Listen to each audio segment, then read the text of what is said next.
Bonjour et bienvenue à tous et à toutes donc sur ce web séminaire, deuxième partie sur l'Office de tourisme, acteur du cadre de vie de nos territoires. Donc, ravi de vous retrouver, ravi de retrouver Raphaël pour la deuxième fois qu'il nous suit. Et puis, on a à nos côtés aujourd'hui deux nouveaux invités, que sont Rémi Planton de Biscarrosse Grand Lac et Marion Haussin de Évreux. Merci Marion de venir participer à un petit Avec clin plaisir. d'œil avec le réseau de Nouvelle-Aquitaine. C'est Traverser la Loire, ça fait plaisir. ben voilà, c'est chouette, c'est chouette. Donc je me présente, moi c'est Jean-Baptiste Souvigné, je travaille donc à la MONA, la mission des offices de tourisme de Nouvelle-Aquitaine. On est ensemble pour une heure d'échange, d'interaction en mode un peu interview, retour d'expérience sur ce web séminaire. Pour ceux qui nous ont suivis la semaine dernière, ce sera à peu près le même format. Quelques points justement sur la forme et le fond avant que nos invités puissent se présenter. Sur la forme, donc une heure, c'est enregistré. Vous allez pouvoir revoir du coup le replay de cet épisode et le replay de la fois dernière. Il y a un module conversation où vous êtes déjà en train d'agir. Je vous invite à nouveau de bien faire attention à sélectionner tous les conférenciers et les participants quand vous écrivez un message. Donc, on a même Valérie Lalbin à l'instant qui vient de nous passer un petit coucou du Québec. Donc, c'est cool. Voilà, nous voilà international. Sauf que le bonjour est passé par le message dédié que aux conférenciers. Donc, je vous invite à bien faire gaffe pour que les messages soient visibles de tout le monde. L'animation de ce web séminaire, c'est en 4 étapes, je les répète, hein, comme la dernière fois. Une première partie un peu introductive qui va permettre de faire des zooms sur des thématiques pour comprendre le fonctionnement de l'Office de tourisme. Donc la dernière fois, on a parlé de compétences, la dernière fois, on a parlé aussi de relations. Aujourd'hui, on va aborder l'écosystème de l'Office de tourisme et on va aussi aborder quelques paradoxes qui peuvent être en face de cet écosystème et de comment collaborer, comment se lancer sur la collaboration du trio technicien de collectivité, directeur, directrice d'OT et élu, puisque c'est quand même le cadre de ce format pour les 6 ans à venir. Deuxième partie, ça va être en mode interview, et là on va faire un ping-pong de questions, de présentations et de zoom sur certains projets et certaines actions que peuvent mener nos collègues qui sont présents. Une troisième partie, on rebondira du coup en questions-réponses sur ce que vous aurez partagé dans le module de conversation et qui viendront au fur et à mesure de nos échanges. Et une quatrième partie, plutôt en mode synthèse pour clôturer et vous renvoyer vers quelques ressources qui commencent à se constituer suite aux échanges qu'on a eus la dernière fois et aux échanges que nous aurons aujourd'hui. Sur la forme aussi, on accueille à nouveau Raphaël. Donc, Raphaël, merci de repasser un petit moment avec nous. C'est pourquoi je fais un petit zoom sur toi. C'est parce que du coup, on a choisi sur ces web séminaires d'avoir en fil rouge une personne qui a connu les deux côtés, le côté élu et le côté technicien d'un office de tourisme. Et ça va nous permettre justement de rebondir pour voir les deux côtés du fonctionnement de cette relation sur les projets touristiques sur les territoires. 2 minutes sur le fond à présent, que j'avais déjà un petit peu abordé en introduction la dernière fois. Pourquoi on est en train de faire ces web séminaires à cette période? On est à un moment charnière pour les territoires, juste après des élections qui ont à pas mal d'endroits renouvelé des exécutifs et notamment autour des collectivités, des communes évidemment. Et donc le sujet touristique en fait partie. C'est un impact direct sur les interactions, sur les relations humaines, sur les méthodologies de travail qui peuvent être mises en place, sur les visions qu'on peut avoir sur les territoires, sur les projets qui peuvent se renouveler, se poursuivre ou s'arrêter. Donc c'est intéressant de prendre un temps de réflexion sur cette partie-là. Ces web séminaires ne sont pas là pour vous amener des réponses de qu'est-ce qu'il faut faire. On a vu déjà la dernière fois l'hétérogénéité qu'il pouvait y avoir sur les territoires. Donc, on est plutôt là à stimuler, à créer de l'interaction, à créer des questionnements pour que vous puissiez avoir des débats localement et pour que vous puissiez vous projeter dans les collaborations et dans les projets à mener.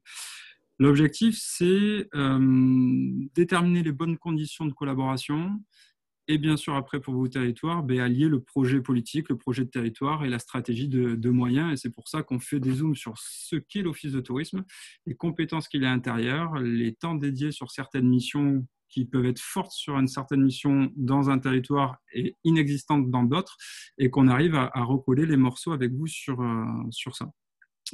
Le thème aussi, nous, en tant que MONA, Fédération des offices de tourisme, c'est aussi un parti pris d'insister sur l'office de tourisme comme acteur du cadre de vie de nos territoires pour bien faire comprendre que l'office de tourisme n'est pas forcément l'outil pour les touristes, pas seulement, pas que, et parfois pas du tout. Et on aura un bon exemple aujourd'hui avec Marion au niveau d'Évreux. Montrer que du coup, l'Office de tourisme a un rôle majeur sur cette mise en relation locale, sur cette notion d'écosystème, et c'est ce qu'on va aborder aussi aujourd'hui. Et dès lors qu'on parle de cadre de vie, dès lors qu'on parle d'écosystème, en effet, on parle de l'habitant. Habitant en tant que consommateur, habitant en tant qu'accueillant, habitant en tant qu'opérateur privé qui a une entreprise localement, mais qui est aussi un habitant, lien avec les associations, lien avec les projets d'aménagement, lien avec les élus, etc. Donc, ça permet de dézoomer un peu et d'aller au-delà des missions régaliennes d'un office de tourisme ou de la terminologie office de tourisme qui peut avoir un biais sur l'idée qu'on peut s'en faire. Donc, vraiment, ces web-séminaires, une opération de décryptage, car à l'image de la diversité des territoires, en fait, les offices de tourisme, c'est aussi très divers.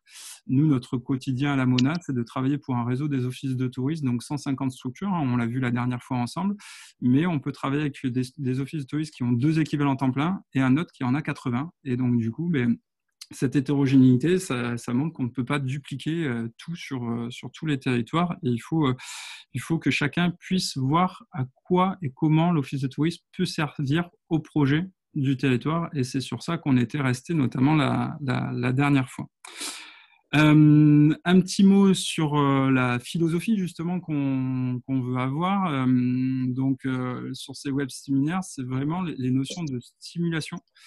Et c'est un peu notre raison d'être que je vous partage ici. La MONA stimule les hommes et les territoires pour les rendre connectés. C'est ce qu'on fait à l'occasion d'un web-séminaire comme ça. C'est ce qu'on essaye de transmettre pour que vous puissiez être connectés aussi sur vos territoires, dans vos projets. Novateurs, de réussir à trouver les projets et de se projeter sur quels moyens je mets maintenant pour arriver à quel but dans quelques temps. Compétents.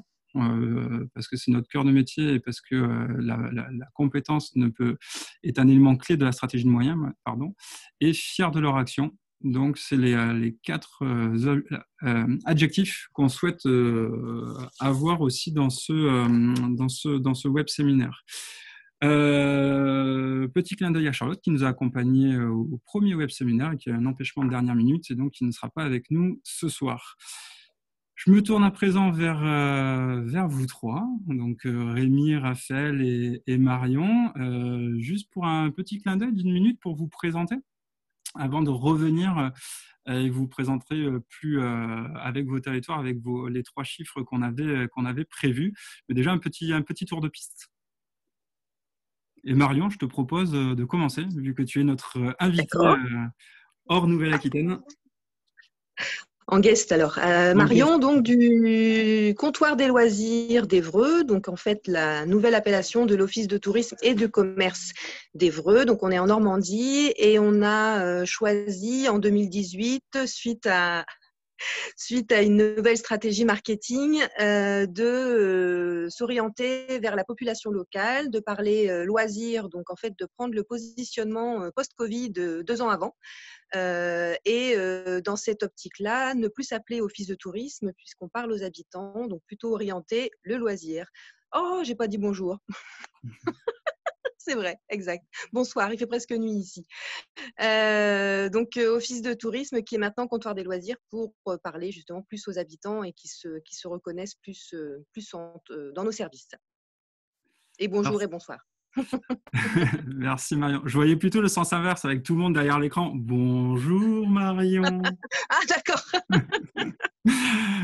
Merci Marion de passer ce temps et on revient sur ce fameux comptoir des loisirs dans un deuxième temps. Raphaël? Oui, bonjour. Raphaël Muromont. Donc, moi, au niveau tourisme, un parcours. J'ai été responsable d'un office de tourisme dans les Landes sous forme d'EPIC. Puis après, je suis partie dans un SPIC comme responsable administrative et financière dans le sud des Landes. Et puis, me voilà sur le bassin comme toujours responsable administrative financière.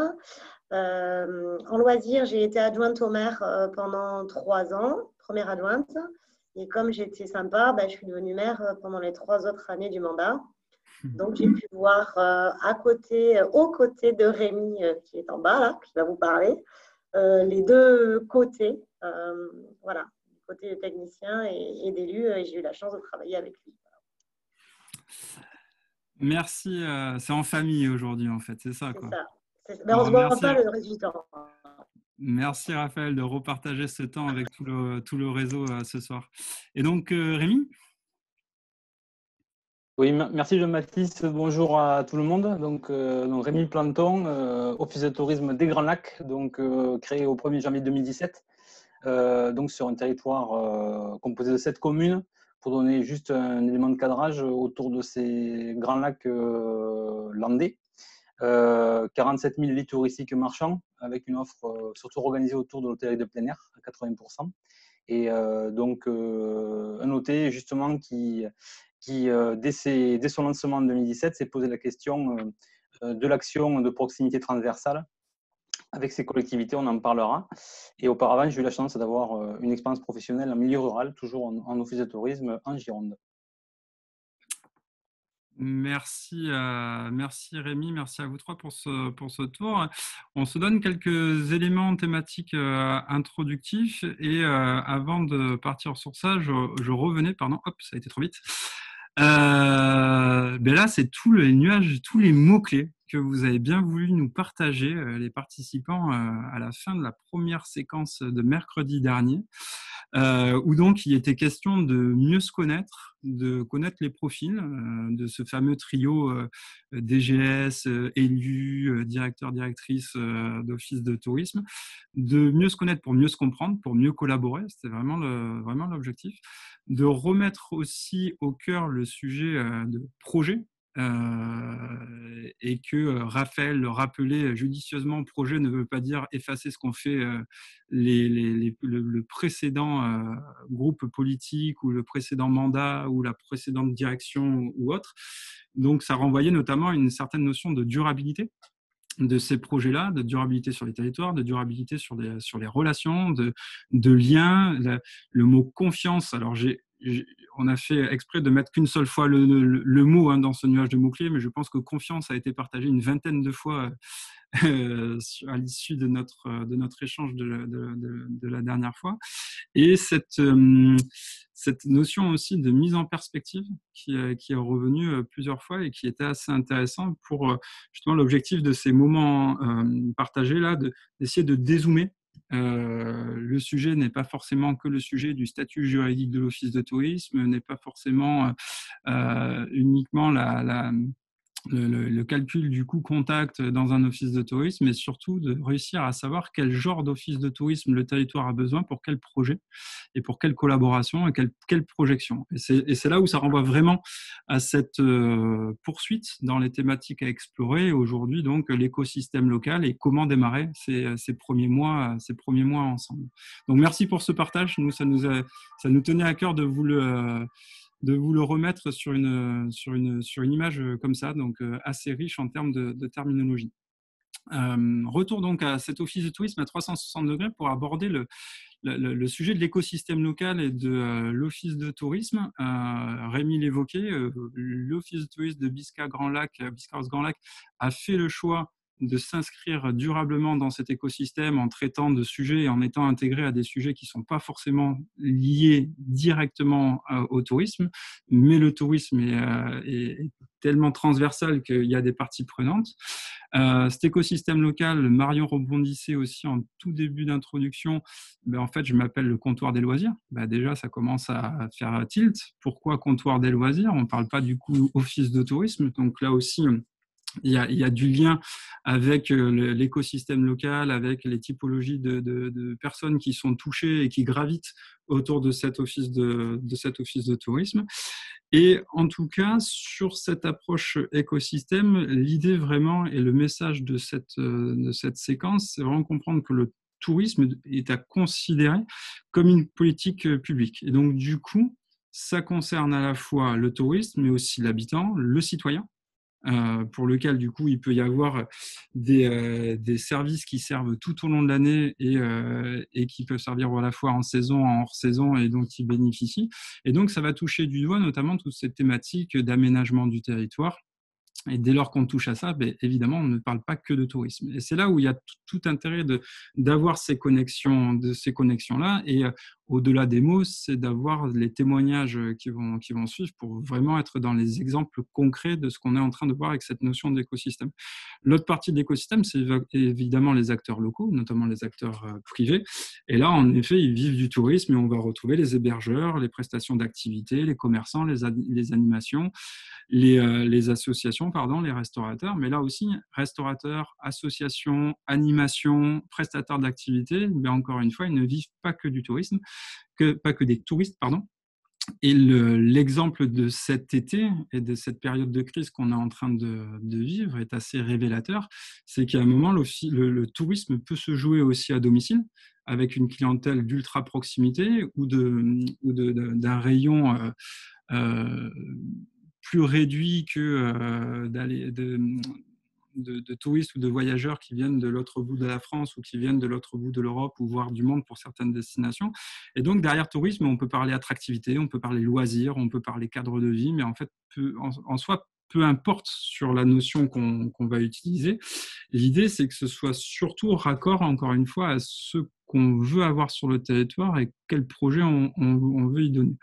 Et je rebondis sur une notion qui avait été partagée par Lionel de l'île d'Oléron la semaine dernière. On en a fait le choix de ne pas faire de promotion, par exemple, en plein été. Parce que pour la vision qu'ils en ont, et notamment il abordait ça sur le côté durable sur la destination Île d'Oléron, il y a des choix stratégiques, des moyens réorientés pour faire en sorte que le cadre de vie soit respecté et que l'équilibre habitant, résidence secondaire, donc population locale, activité touristique, mais aussi flux de voyageurs externes et de touristes qui viennent sur le territoire, du coup, pour respecter ça, il y avait des orientations franches qui avaient été faites dans la politique touristique qui était proposée. L'autre point important, c'est sur cette notion d'écosystème, c'est justement de réussir à avoir ce triptyque toujours en tête. Quand on parle d'écosystème, il y a le côté territoire. Et donc, du coup, quelle est la zone d'influence qu'a votre territoire? Peut-être parfois au-delà de la délimitation intercommunale, parce que les interactions peuvent se faire peuvent se faire ailleurs. Il en est de même, du coup, pour la zone d'influence que peut avoir un office de tourisme. La notion d'acteur, et on a commencé à l'évoquer, à la fois le citoyen, l'acteur local, l'élu, l'entreprise, l'association, etc. Et cette notion d'interaction. Justement, comment il y a de l'interaction entre ces acteurs et entre le territoire. Et donc, identifier ou cartographier, et notamment en début de mandat, en début de collaboration, se poser, non pas 5 minutes, mais prendre le temps de se poser pour bien caractériser les acteurs qui sont en présence et les zones d'influence sur ce territoire, ça va être assez important. Du coup, une fois qu'on a ça, on a notamment, j'ai remis une capture d'écran de ce qu'on avait vu la semaine dernière sur l'iceberg et les compétences, ce qui était visible de l'office de tourisme, et notamment, oui, l'information, l'accueil, la partie boutique ouverte, en fait, en quelque sorte, et toute la partie off qui n'est pas forcément visible. Et sur cette partie off, c'est là où ça fait écho à la phrase qu'on vous propose là, pour que l'écosystème vive, pour que les territoires vivent, pour que les acteurs interagissent. Pour qu'il y ait justement cette interaction, il faut créer du lien. Et c'est là, sur le sujet touristique, où l'office de tourisme a vraiment un rôle à jouer et joue souvent ce rôle pour créer ce lien et pour faire vivre ce lien. rencontres, être autour des projets, faire collaborer, décloisonner, etc. Et c'est souvent toute la partie non visible de l'iceberg qui est sur la capture d'écran sur ce sujet. Donc, du coup, autour de ça, il y a un exemple concret, hein, quand on évoque notamment les acteurs économiques locaux, les prestataires, les socioprofessionnels, etc., pour lesquels il faut avoir une forte écoute. On l'a vu encore la semaine dernière. Mais il s'avère qu'ils sont déjà partie prenante d'un outil qu'est l'Office de tourisme, puisque généralement ils sont représentés, soit au conseil d'administration, soit à leur rencontre ou autre. Et là aussi, l'Office de tourisme peut apparaître comme un acteur important, primordial, le lieu de cette écoute et de cette concertation pour justement réussir à fédérer et à mettre en avant la manière dont on voit le développement, la vision que peuvent avoir les acteurs économiques dans ce développement touristique. Donc cette notion d'écosystème, elle va être vraiment importante. On peut aller beaucoup plus loin, bien sûr, sur le sujet, hein, parce que c'est aussi faire vivre cet écosystème, c'est donner les conditions un petit peu pour développer le territoire, trouver des interactions. Je pense que Rémi l'abordera, mais ça peut toucher directement l'emploi, les emplois durables, les stratégies avec les saisonniers qu'il peut y avoir sur les territoires. Et donc, tout ça fait partie justement de faire vivre cet écosystème. Et on revient encore une fois à 3 notions claires. Cet écosystème, il faut le faire vivre, il crée du lien, il répond à un projet. Donc, c'est un peu une histoire de curseur. Il y a certains acteurs sur certains projets qui sont en sommeil et puis il faut savoir aller leur parler, les réactiver pour d'autres projets. Ça fait écho à ces compétences, faute de frappe. Et là, on revient sur l'iceberg qu'on était en train d'évoquer. Et c'est aussi un travail de SAP. Bon, je pense qu'on en aura des témoignages, hein, parce que faire vivre cet écosystème, faire créer du lien, faire créer du projet sur la notion touristique qui est transversale à énormément de choses, voirie, déchets, itinérance, aménagement du territoire, etc.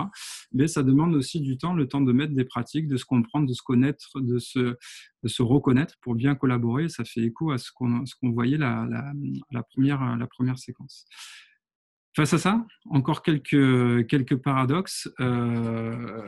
J'en ai trouvé quelques-uns qui font écho à un travail qu'on a mené à la MONA il y a 2 ans, justement, sur les nouveaux modèles d'office de tourisme qui peuvent prendre forme. Et j'en ai mis 3 en particulier sur lesquels Rémi, Marion et Raphaël vont pouvoir rebondir aujourd'hui. Mais mon office de tourisme, ce sont les habitants qui viennent à l'office, les voisins qui viennent pendant le week-end, et pourtant on s'appelle toujours office de tourisme. Là, ça fait écho directement, Marion, à ton exemple, je te laisserai commenter. Le sujet des fameux BIT, Bureau d'information touristique, pardon pour l'abréviation.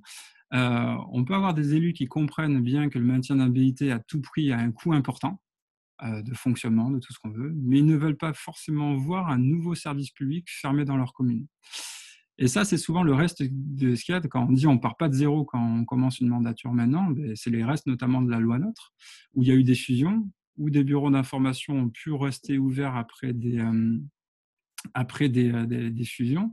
Mais la question pour nous, ce n'est pas forcément de savoir s'il doit rester ouvert, en fait. C'est à quoi il sert dans le projet.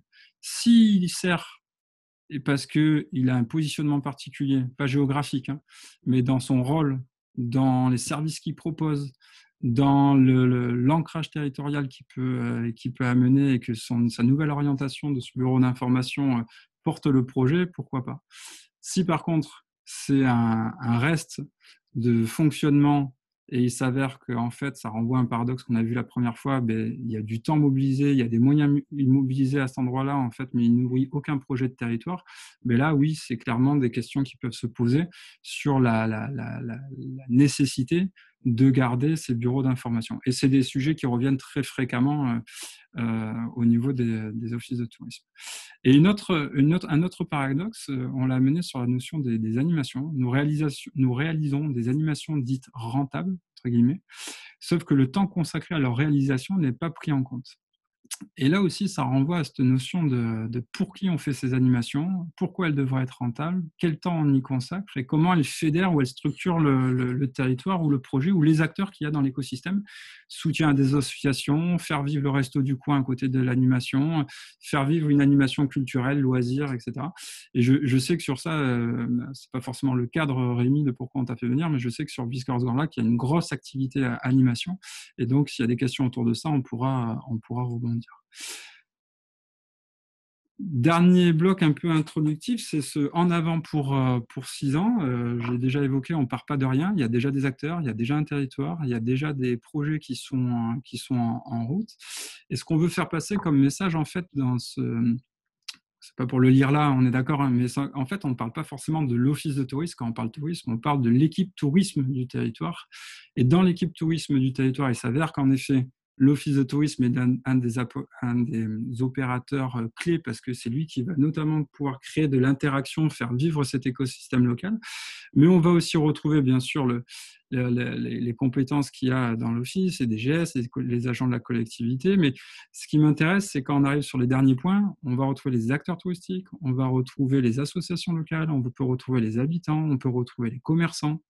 On peut retrouver sur certains territoires les écoles sur des démarches en ce sens, et bien d'autres encore acteurs qui sont sur cette notion de développement local où le tourisme va infuser.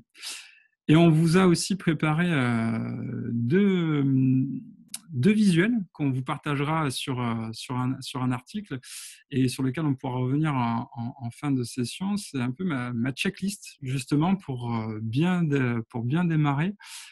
Côté mandat élu au tourisme, pour faire écho à ce qu'on a évoqué à notre premier web séminaire ensemble, ben oui, mieux se connaître, ça veut dire se rencontrer. Donc, planifier des rendez-vous réguliers, rencontrer l'équipe pour mieux connaître ses compétences, son fonctionnement, bien connaître la ligne de temps, la ligne de vie de l'office de tourisme, une année type d'un office de tourisme. Ça, c'est un élément essentiel. Qu'est-ce qui se passe en novembre? Voilà, clairement, dans un office de tourisme, ça prépare quoi? Ça fait quoi? Ça bosse sur quoi? Des éléments dans ce sens-là. Et aussi, pour faire écho à ce qu'on disait sur l'écosystème, un peu en partenariat avec l'Office, en appui avec l'Office, je connais les prestataires touristiques locaux, donc tout ce travail de terrain à mener au niveau du territoire et de ce début de mandat pour créer ces conditions de confiance et de collaboration. Le pendant aussi, mais il existe du côté des directions d'office de tourisme. Je sais que vous êtes très nombreux à nous suivre en ce moment. On a reçu déjà pas mal de mails et de questions en préparation de cette séquence, mais là aussi il y a des sujets de checklist en fait à mener, même si vous c'est pas un premier mandat, mais c'est des nouvelles relations à créer, et on a sur le travail de SAP à assister, participer au conseil communautaire, prendre le temps de parler aux élus avec les élus ou DGS ou autres après les réunions. Enfin, tout ce travail de compréhension des besoins, d'écoute qui vont nous permettre d'avancer sur les différents projets. Là aussi, d'inscrire dans le temps, toujours cette question de durabilité dans la relation, mais d'inscrire dans le temps ce rythme de rencontre avec mon élu, avec la vice-présidence, avec le DGS. C'est inscrit dans l'agenda, quoi. C'est vraiment cette relation permanente qu'il peut y avoir au fur et à mesure des projets et du temps. Et là aussi, on va avoir des échos sur ces éléments-là au fur et à mesure de nos témoignages. Et la dernière slide sur ça, un peu gras-de-poil, c'est toujours au niveau de la dualité entre enfin la dualité, la complémentarité, c'est un peu, il y en a qui sont en CDD dans ce projet territorial, il y en a d'autres qui sont en CDI, dans le sens où le territoire, lui, il sera toujours là, il vit, il lui faut c'est pour ça qu'il y a encore beaucoup d'orientations sur des projets autour du durable, de comment on pérennise l'activité sur les territoires, comment on innove, comment on se réinvente. On est vraiment au cœur de ça aujourd'hui. Et là, il y a un challenge pour tout élu qui démarre maintenant. C'est le CDD, entre guillemets, renouvelable soit, mais CDD. On a 6 ans, on est de passage. Et donc, comment, en fait, on peut rendre cohérent le projet de territoire avec ces 6 ans qui sont donnés à ce trio DGS élus, directeur, directrice d'office de tourisme pour écrire cette feuille de route et la mener à bien. Voilà pour les éléments complémentaires de ce qu'on avait vu sur le premier web séminaire. Donc vraiment, le message du jour, c'est cette notion d'écosystème, de décloisonnement du tourisme et donc de ramification au niveau des territoires. Et un peu aussi de méthodologie et de bonnes pratiques pour lancer les choses sur ce début de mandat et ce début de collaboration. Je me retourne à présent vers nos invités pour la deuxième grosse partie de cet échange de web séminaire. Et on va commencer par toi, Marion. On a fait le choix de cibler, comme pour le premier web séminaire, 3 chiffres clés qui font écho à vos territoires et qui permettent non pas de présenter tout le territoire, mais de faire le zoom sur un projet, une action en particulier. Donc 3, 250, 250 000. Voilà, pourquoi ces chiffres et comment ils permettent un peu de comprendre le comptoir des loisirs. Alors 3 pour une augmentation par 3 de notre fréquentation depuis notre déménagement. En fait, un déménagement qui est tombé par grande chance en même temps que le changement de positionnement et le changement d'identité. On était situé sur la place de la mairie en cœur de ville, qui n'est pas forcément un flux de passage, qui n'était pas non plus un flux touristique, mais pas un flux local non plus, pour aujourd'hui être en fait sur deux entrées, une entrée qui est sur la rue commerçante principale de la ville, une rue qui descend également de la gare, donc pour les gens qui travaillent et qui commutent entre Paris notamment. Et de l'autre côté, une magnifique vue sur la cathédrale. Je ne vous tourne pas le téléphone parce que je risque de perdre la connexion et je vous vois pas et je me vois pas, donc je ne sais pas ce que vous verrez, mais de mon bureau, j'ai une vue magnifique sur la cathédrale qui est le site majeur de la destination.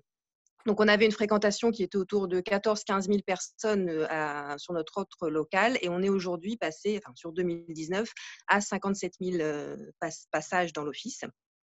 Pas forcément de contact identifié ou renseigné, mais en tout cas des personnes qui ont été curieuses, puisque c'était aussi une année test, et qui ont consommé l'office. Et donc, d'où les 250 qui correspondent à 250% d'augmentation de notre chiffre boutique, puisqu'on est passé maintenant à 80 000 € de chiffre d'affaires sur la boutique de l'office. Donc, la disposition des locaux, on est sur du un tiers occupation boutique, donc qui donne directement sur la rue commerçante, pour pas casser non plus la dynamique commerciale dans le centre-ville, puisqu'on est aussi office de tourisme et de commerce. Un tiers de surface de documentation, exposition, et puis un tiers de surface qui est vouée à la présentation du territoire, donc avec cette magnifique vue et contemplation sur la cathédrale, un espace détente et une carte un peu originale du territoire qui présente les sites majeurs.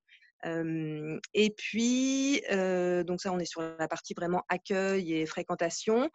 Sur la partie un peu plus communication, promotion, c'est là où les 250 000 apparaissent. On a, depuis notre changement de positionnement et de communication, donc imprimé et envoyé et distribué dans toutes les boîtes aux lettres 250 000 magazines.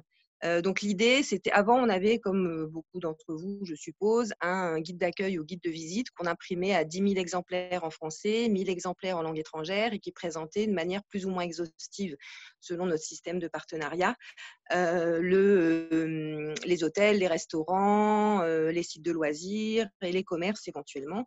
Aujourd'hui, le parti pris, c'est de présenter uniquement les gens dont on a envie de parler. Notre signature, c'est si c'est bien, on vous prévient. Donc, on n'est plus du tout dans l'exhaustivité de l'offre, comme est paru aujourd'hui d'ailleurs un article sur e-tourisme info. Et l'idée, c'est de focaliser donc en 16 pages sur des activités, des loisirs, des personnages, des prestations qui nous plaisent et qui répondent surtout aux valeurs du comptoir, qui sont une valeur optimiste, contemporain, partagé et original. Donc tout ça, c'était vraiment convenu et le parti pris aussi de faire on va pas dire de privilégier certains prestataires, avait été aussi validé par notre élu de référence quand on lui avait présenté le positionnement. Ça faisait vraiment partie des choses qu'on voulait mettre en exergue en tout cas. Voilà pour nos petits chiffres. Ok, donc des petits chiffres, mais des grands choix tranchés, stratégiques par rapport à la cible du lieu, C'est ça, la cible de l'organisation, les tournée sur habitants. les habitants, qui ont changé du coup à la fois le nom, mais à la limite ça, Oui, ok, c'est un fait, mais qui a permis des choix aussi par rapport à qui vous valorisez, comment vous les c'est ça. valorisez, les produits que vous valorisez, toute la chaîne en fait. C'est Euh, ça. Donc, comme que ce soit effectivement pour la boutique, c'est pareil. On est sur 50% de circuit court avec du produit local ou manufacturé en Normandie. Si on n'est pas vraiment, si on n'est pas sur du terroir. Donc, on privilégie vraiment toute la frange Évreux, son agglomération et la Normandie, que ce soit en tant que fournisseur ou en tant que client. Ok, merci Marion. Je pense qu'on a un bel exemple de office de tourisme, acteur du cadre de vie de nos territoires, avec quelques chiffres comme ça. Rémi, je rebondis de ton côté, donc avec un 27-10-20 pour nous présenter qu'est-ce qu'il y a comme projet caché derrière ça et qui fait écho du coup aux compétences et missions de l'office de tourisme.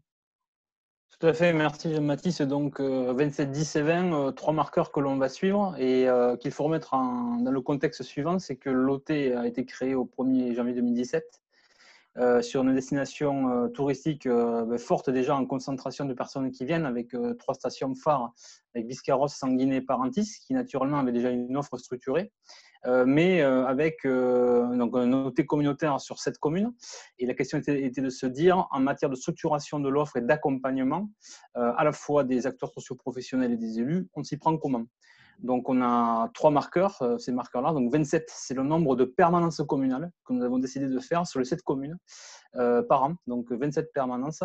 L'idée, c'était ça a été validé dès la création de l'OT. C'était pour garder le lien et ne pas être hors sol par rapport aux actions qui peuvent être réalisées par l'OT communautaire.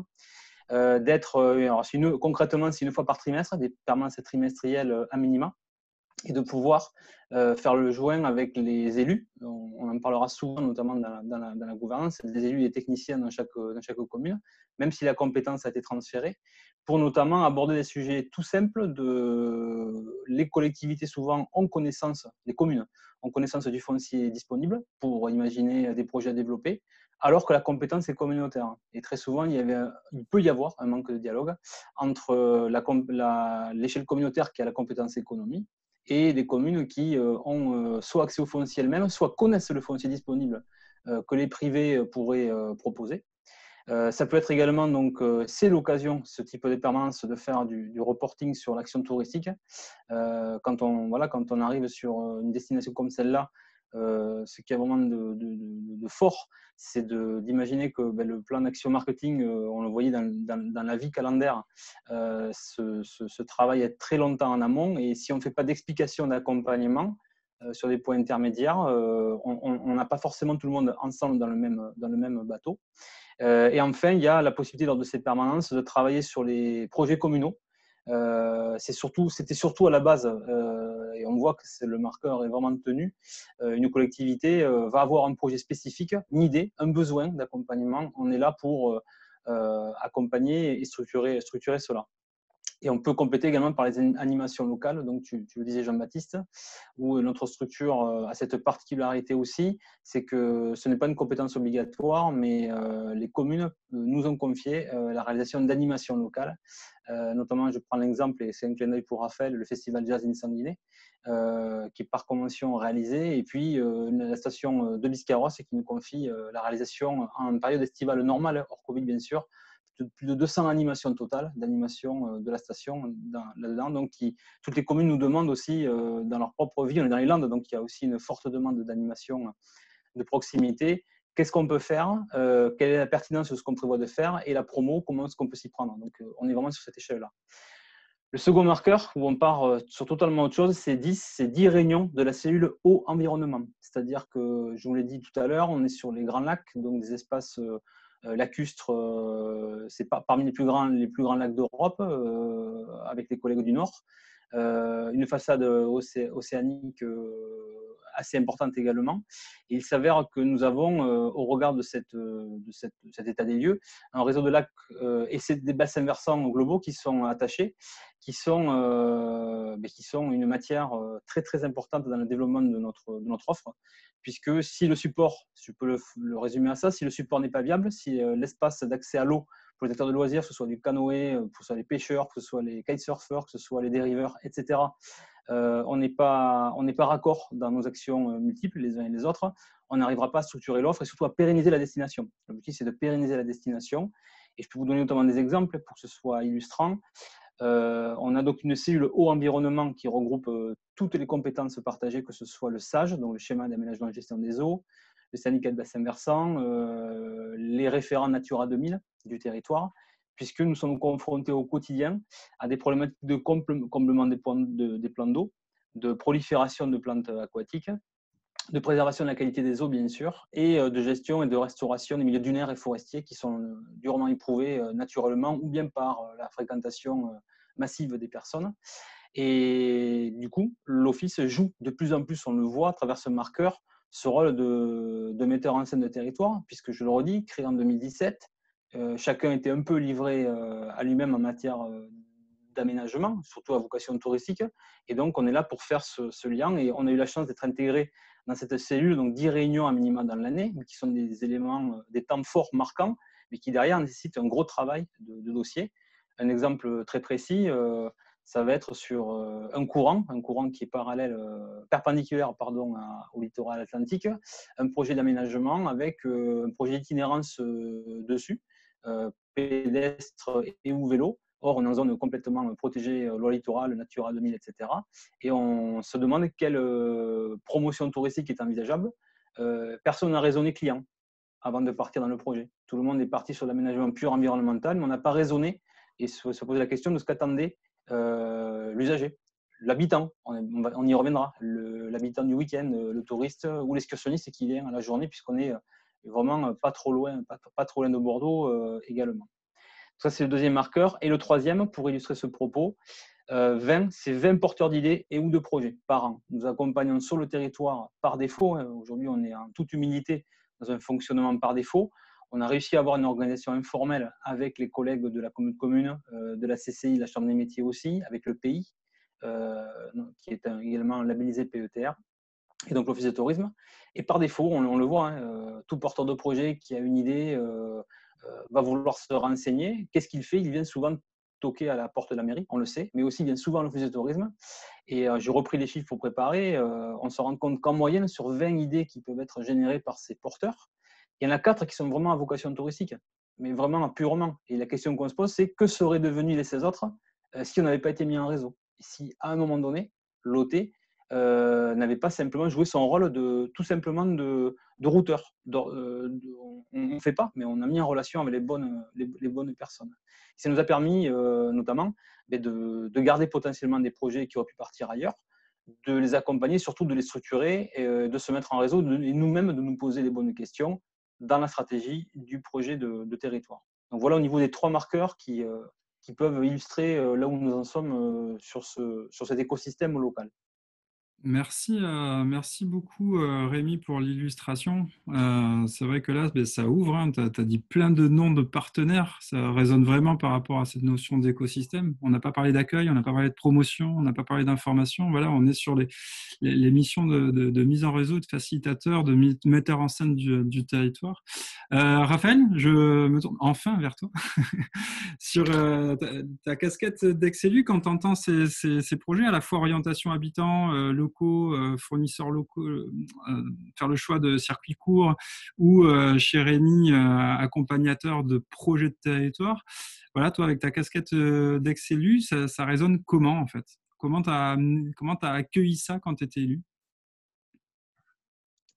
Alors, je vais rebondir sur les chiffres de mes collègues. Celui qui m'a le plus interpellé, c'est la fréquentation de Marion. En changeant son lieu. Quand on est élu, alors peut-être vous ne l'avez pas été encore en tant qu'élu, mais vous le saurez sûrement, ça m'a fait sourire parce qu'on veut souvent se débarrasser de l'office de tourisme pour récupérer ces fameux bureaux qui sont super bien placés et pour mettre l'office dans un endroit plus caché ou moins bien en nous vendant que c'est neuf, que c'est super, qu'on aura la surface qu'on veut, etc. Donc ça, déjà, voilà, je pense qu'il faut être très vigilant à ça et les chiffres parlent pour Marion et je pense que c'est pas juste récupérer un local, c'est très important là où il est situé. Donc ça, voilà, ça m'a fait sourire. Sur les permanences communales, alors pour y avoir participé, je pense que c'est très important. Quand on est élu, on manque. Alors il y a 2 critères que moi je retiens de mon mandat, c'est le temps et l'argent. Le temps, quand ces permanences, bien sûr, nous chargent l'agenda, hein, mais c'est un gain de temps à tous les niveaux parce que du coup, on sait où en est l'office de tourisme, on peut en parler, on crée un lien avec les techniciens de la collectivité qui sont en particulier les DGS. Et je pense que c'est très important qu'il y ait ce trio office de tourisme, DGS, mairie. Nous, on avait la chance de l'avoir et je pense que ça nous a fait gagner du temps, mais à tous les niveaux, que ce soit au niveau de la collectivité ou de l'office de tourisme, parce qu'on se connaissait et qu'on connaît nos projets. Vraiment, c'est très important. Ce n'est pas du temps perdu et je pense qu'il faut vraiment, comme dit Rémi, les programmer. C'est pas, on ne va pas se voir. Non, non, on se voit à telle date. Et il faut s'y tenir parce que ce sera un gain de temps pour les 2 parties. Et enfin, sur l'accompagnement de projets, pareil, je pense que c'est un énorme gain de temps d'être associé à l'office de tourisme dans des rendez-vous où on a des porteurs de projets. Alors, voilà, certains élus arrivent avec des projets en disant ça c'est super. Alors bon, la faisabilité du projet, alors des fois on n'a pas besoin de l'office de tourisme pour voir que c'est pas possible, mais souvent ça nous aide en tant qu'élus d'avoir la vision du technicien pour écarter ce projet qui est effectivement porté par un élu qui est très motivé, mais qui au final n'est pas viable sur le territoire, quoi. Donc, je pense qu'on est vraiment, on est une équipe, quoi. On est vraiment une équipe, la collectivité et l'office de tourisme, à la fois pour faire perdurer ou donner suite à des projets de locaux, de prestataires locaux, parce qu'on gagne du temps à être appuyé par l'office de tourisme. Et voilà, je pense que c'est vraiment un trio très important. Et quand je dis élu, c'est élu et technicien de la collectivité. Merci pour le rebond. Ça permet de rebondir à nouveau auprès de vous 3 et particulièrement Rémi et Marion sur les projets que vous avez présentés, les actions que vous avez présentées, les ingrédients un petit peu de réussite ou point de vigilance que ça peut amener pour que ça puisse fonctionner à l'instant T ou même sur la durée. Marion, de ton côté, sur le comptoir des loisirs avec un vrai virage habitant? Je peux juste répondre à Cécile tant que j'y pense, Ouais. après, si ça ne te dérange pas. En effet, on n'a plus du tout de partenaires payants, on n'a plus de cotisations, de prestations et tout ça. On s'est privé, en fait, en gros, ce n'était pas une grosse recette pour nous, hein. On était autour de 20 000 € quand on faisait les partenariats et les publicités. En fait, là, on fait vraiment le choix d'aller vers les gens qui partagent nos valeurs et qui nous accompagnent. Et la seule publicité qu'on commercialise maintenant, c'est la der de couve du magazine. Donc, il y en a 4 par an. Et c'est le seul échange marchand qu'on ait maintenant avec nos prestataires. La question de Cécile qui suivait en tant que spectatrice, c'était as-tu toujours des partenaires payants, que ce soit des pros du tourisme ou en commerçant? Donc merci Marion pour le rebond. Je te laisse la main voilà, par rapport à l'exemple concret que tu présentais. Ouais, alors ingrédient de réussite, faut pas se leurrer, hein, le facteur humain, il est quand même assez prégnant. C'est-à-dire, on a la chance d'avoir une chargée de développement touristique qui est pour le coup installée à l'agglo, qui nous accompagne pas mal sur les projets et qui nous aide et qui nous entre guillemets, qui facilite et qui est la facilitatrice de langage entre nous qui n'avons pas forcément le langage élu et elle qui l'a puisqu'elle berce dedans. Donc, elle sait réinterpréter la manière dont on travaille pour en tout cas pour les élus. Et puis, on a la chance d'avoir un président aussi qui nous soutient et qui porte nos projets qui ne sont pas toujours évidents vis-à-vis du président de l'agglomération. Donc, le facteur humain est très important. Et puis, en facteur de réussite aussi, la co-construction, hein, c'est-à-dire qu'on ne travaille pas chacun de notre côté. C'est l'agglo avance des projets, on avance aussi et on essaie de partager ensemble, de voir où sont les points de convergence, qui n'y en a pas forcément, mais on essaye en tout cas d'y arriver. Alors là, pour le coup, je rejoins le point de vigilance, c'est-à-dire que nous, quand on est arrivé en 2018, donc le 2017, quand on a présenté le positionnement, le président de l'agglomération était donc en place depuis 2014, et lui avait clairement affiché à son arrivée une grosse ambition touristique d'aller ramener du touriste à Évreux. Et nous, on est arrivé avec une stratégie pour l'office de tourisme complètement à l'opposé, en l'occurrence, qui était de travailler d'abord sur la fierté et un travail de résilience auprès des habitants, des commerçants et des prestations touristiques. Donc, il a fallu qu'on trouve ensemble un accord, en fait. Donc, l'idée était que cette phase de conquête et de rappropriation du territoire par les habitants soit une première étape pour aller ensuite en conquête et repartir en promotion touristique extérieure. Okay. Donc là, c'est vrai que le point de vigilance, effectivement, potentiellement entre la politique de ce que nous on veut faire et la politique affichée du territoire était au début pas évidente, mais on y est arrivé quand même. Et puis deuxième point de vigilance, c'est nous, notre stratégie et notre positionnement, j'insiste, mais il n'a que 2 ans. Donc comme tu disais Jean-Baptiste en introduction, le mandat est de 6 ans, mais le territoire reste. Et là, nous, on est sur 2 ans de travail sur ce positionnement et on a fortement envie de continuer. On a encore pas mal de choses à accomplir, pas mal de choses à faire. Donc on espère et on croise les doigts que les prochains 6 ans nous accompagnent dans cette démarche-là et qu'on aille après effectivement au-delà sur l'ambition touristique un peu plus affichée. Ok, merci, c'est transparent. Merci Marion. On entend les sous-entendus, c'est ça qui est bien. Rémi, pareil, un petit binôme d'ingrédients de réussite et de points de vigilance? Oui, une réussite, tu les as déjà abordés en fil rouge, Marion également. Je vois 2 principaux, c'est une pédagogie de tous les instants.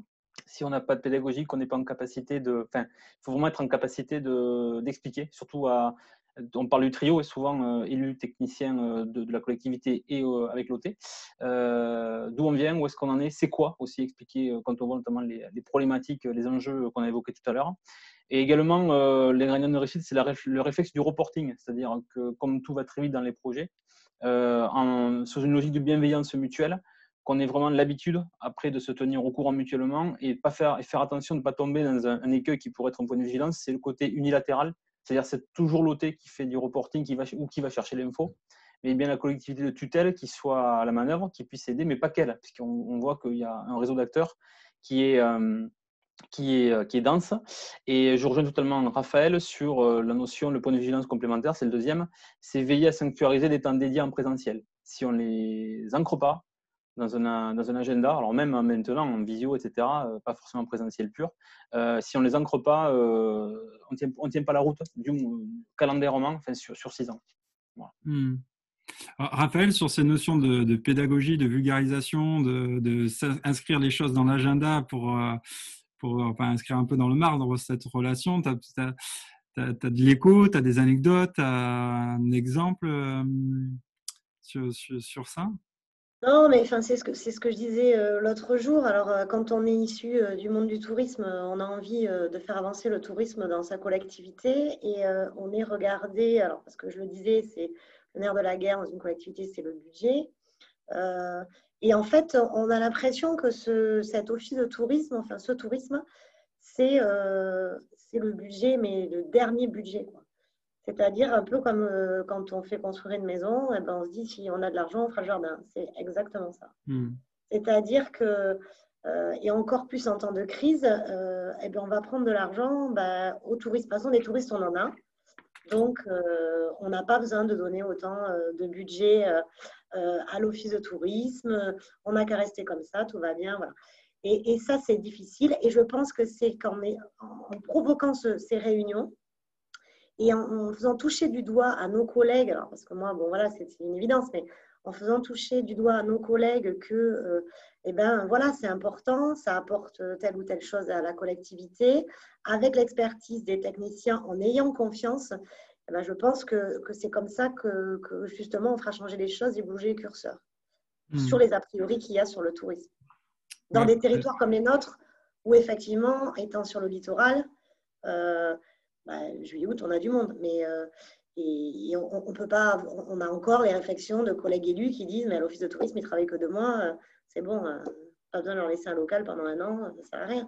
Ça, voilà, il n'y a que en travaillant à côté des techniciens et aux côtés des techniciens qu'on fera bouger les choses. Bah, du coup, ça permet de compléter sur cette vision que vous avez, vous trois, sur les 6 ans à venir. On a revu encore ces notions de confiance, d'inscrire, de décloisonner l'office, de comprendre dans son écosystème local, qui fait du coup, c'est pas la 5e ou la 6e roue du carrosse, qu'il y a vraiment de l'ancrage, qu'il y a de la vie au-delà de l'été, même sur une station balnéaire. Et il faut pas oublier qu'après 70%, c'est aussi de l'intérieur des terres, hein, notamment sur la Nouvelle-Aquitaine. Donc il y a de la vie toute l'année avec les habitants, les clientèles de proximité. C'est ça aussi sur lesquels on réfléchit. En tant que technicien, Marion et Rémi, justement, en rebond avec les thématiques que vous évoquez, comment vous voyez les choses là? Septembre 2020, on se projette.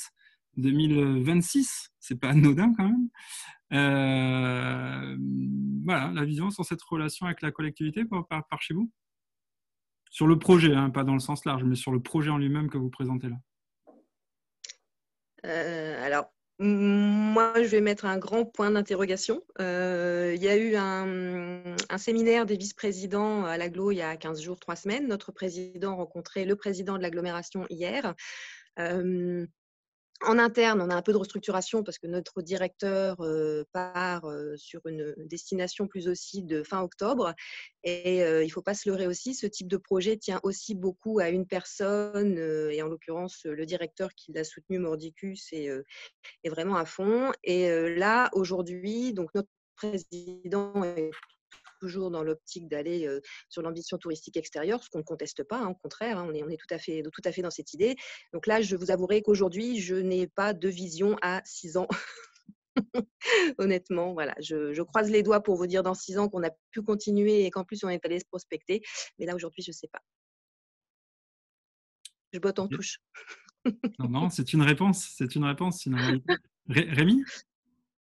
Oui, la vision, je pense qu'on peut effectivement la partager et à peu près voir quel est le curseur à horizon à 6 ans, puisque dès la création de l'OT et par rapport à l'actualité que nous connaissons, hein, sur la nécessité maintenant de travailler plus sur le tourisme durable, notre marque est arrivée, donc Biscaya Grand Lac Concentré des Landes, d'ailleurs avec des valeurs et un partage.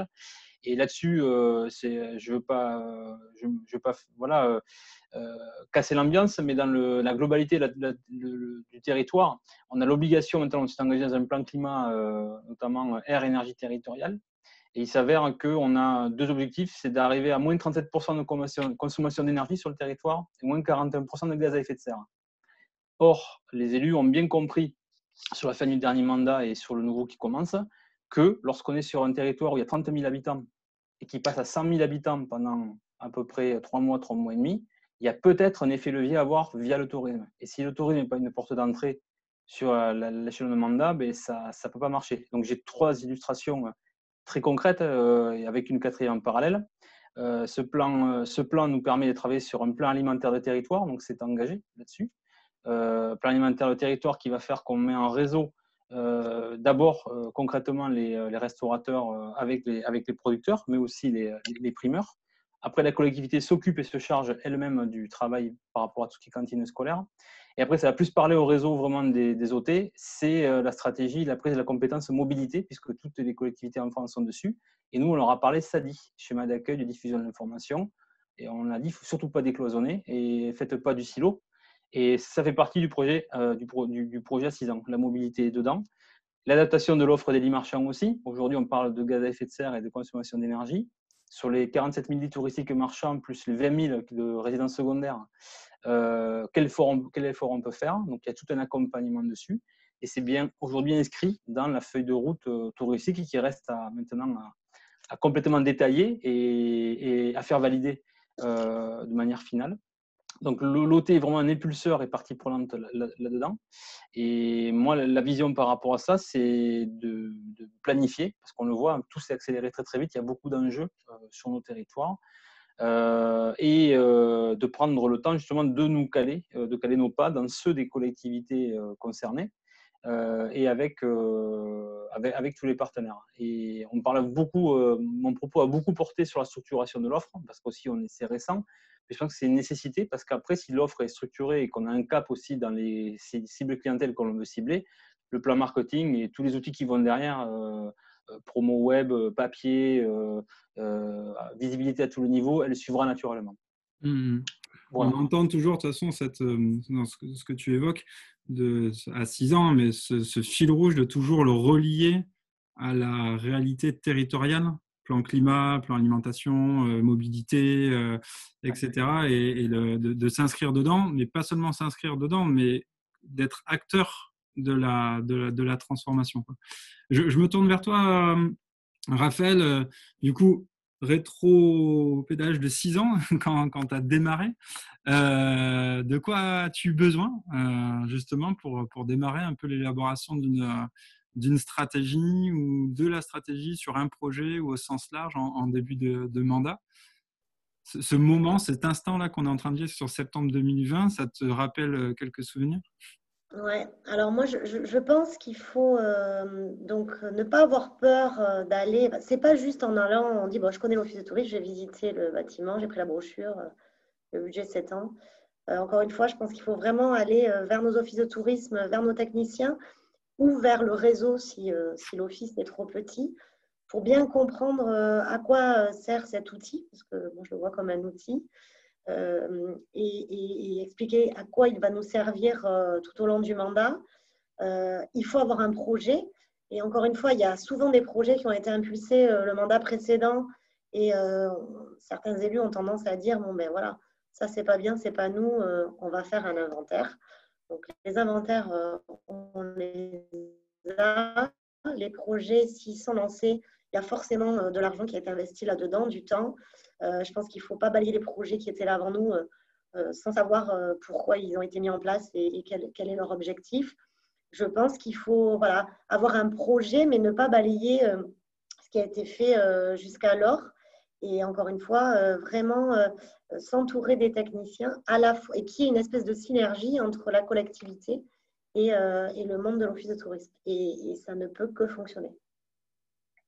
Merci, Raphaël. Merci à vous trois sur ce jeu un peu d'interview, de rebond, de faire des zooms, non pas sur toute l'action d'un office de tourisme, mais sur des sujets ou des partis pris surtout. C'était ça qu'on voulait chercher dans ces séries de web séminaires, hein, des vraies orientations qui donnent un petit peu le là. J'invite aux personnes qui sont en train de suivre de pouvoir partager leurs questions et par rapport au timing et pour que chacun, qu'on respecte un peu le timing pour chacun, on va les copier et s'il y en a qui sont dédiés à certains d'entre vous, Rémi, Raphaël, Marion, on vous les transmettra par mail. Donc surtout, n'hésitez pas à interagir sur le module de conversation.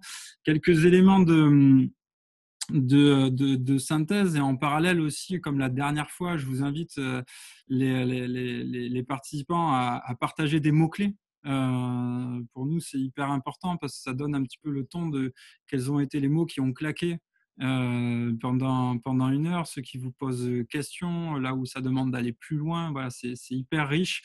Il y a eu encore une soixantaine de personnes qui ont suivi et certains avaient en étant 4 à 10 personnes derrière les écrans. Donc, il y a dû avoir de l'interaction. Ça me permet de rebondir sur quelques points de synthèse. Je ne vais pas du tout être long sur le sujet parce que ça fait vraiment écho à ce que vous avez évoqué, encore cette histoire de collaboration, de décloisonnement en lien avec sa stratégie, la réalité de son territoire. Nous, c'est vraiment sur ça qu'on souhaite vraiment appuyer à la Mona. Il n'y a pas beaucoup de choses qui se dupliquent en fait. Les territoires sont vraiment hétérogènes, les moyens humains derrière sont hétérogènes, donc il y a vraiment à s'adapter. Donc la collaboration, au niveau des partenaires et de son écosystème, va être variable. L'autre élément, c'est se donner du temps. Je rebondis sur ce que tu évoquais, Marion. Ce choix stratégique il y a 2 ans, il n'est pas sorti du chapeau. Il y a eu un accompagnement, il y a eu une écoute du terrain, il y a eu une écoute des habitants, il y a une écoute des acteurs économiques, il y a eu une étude aussi derrière. Et l'objet, quand on se positionne comme ça, c'est d'être sur la durée, parce que je pense qu'il y a dû avoir un accompagnement aussi des équipes pour évoluer en termes de formation, en termes de compétences. On n'en a pas parlé, hein, mais parler à un hébergeur, c'est pas parler à un commerçant. Parler à un touriste en anglais, c'est pas parler à un habitant qui vient 3 fois dans l'année, 3 fois dans la semaine, pardon, ou acheter ses cadeaux de Noël ou des choses comme ça. Donc, il y a vraiment toute cette partie-là qui est hyper importante, et c'est en effet se donner du temps pour que la stratégie de moyens soit bien alignée aussi en termes de compétences. Pareil pour toi, Rémi, je pense que quand on est sur l'accompagnement des porteurs de projets, la compétence, elle se construit. Quand on est dans l'office de tourisme intégré au projet des territoires, aller travailler sur un plan eau, plan climat, plan alimentation, il y a du temps pour comprendre un petit peu les opérateurs qui sont autour et le jargon aussi de tous ces secteurs. Et ça se construit vraiment sur la durée. Et deux notions qu'on avait abordées aussi à la première partie du web séminaire, et Raphaël, à chaque fois, tu as été en écho, et je te remercie encore pour ton témoignage fil rouge, hein. À chaque fois, c'est mieux se connaître. Pédagogie de la répétition, vulgarisation. Marion évoquait, on a notre allié qui est la technicienne de la collectivité qui retraduit notre projet pour qu'il soit compris dans les instances de la collectivité. Et voilà, tout ça, ça permet de mieux collaborer, de mieux se connaître, de mettre ces fameux temps. Là, c'est vraiment de la bonne pratique, hein, que tu évoquais, Rémi, et ce que tu évoquais, Raphaël, d'inscrire vraiment dans les agendas. C'est très scolaire ce qu'on dit, hein, mais ça marche vraiment comme ça. En fait, c'est pas oui, on va se voir, parce que sinon ça se fait jamais, ou ça se perd au bout d'un an, 1 an et demi, et c'est sur la durée que les choses se font. Et justement, ça fait écho, mieux se connaître pour mieux se comprendre. Encore une fois, ce trio essentiel, je ne reviendrai pas dessus parce que on n'a pas eu besoin de le répéter. Vous l'avez fait dans les deux web séminaires.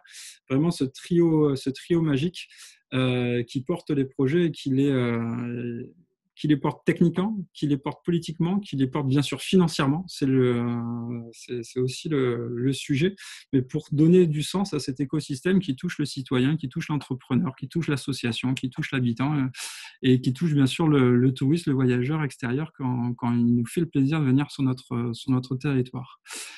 Je vois les mots qui fusent. Encore une fois, merci aux participants d'être venus à nouveau sur ce web séminaire.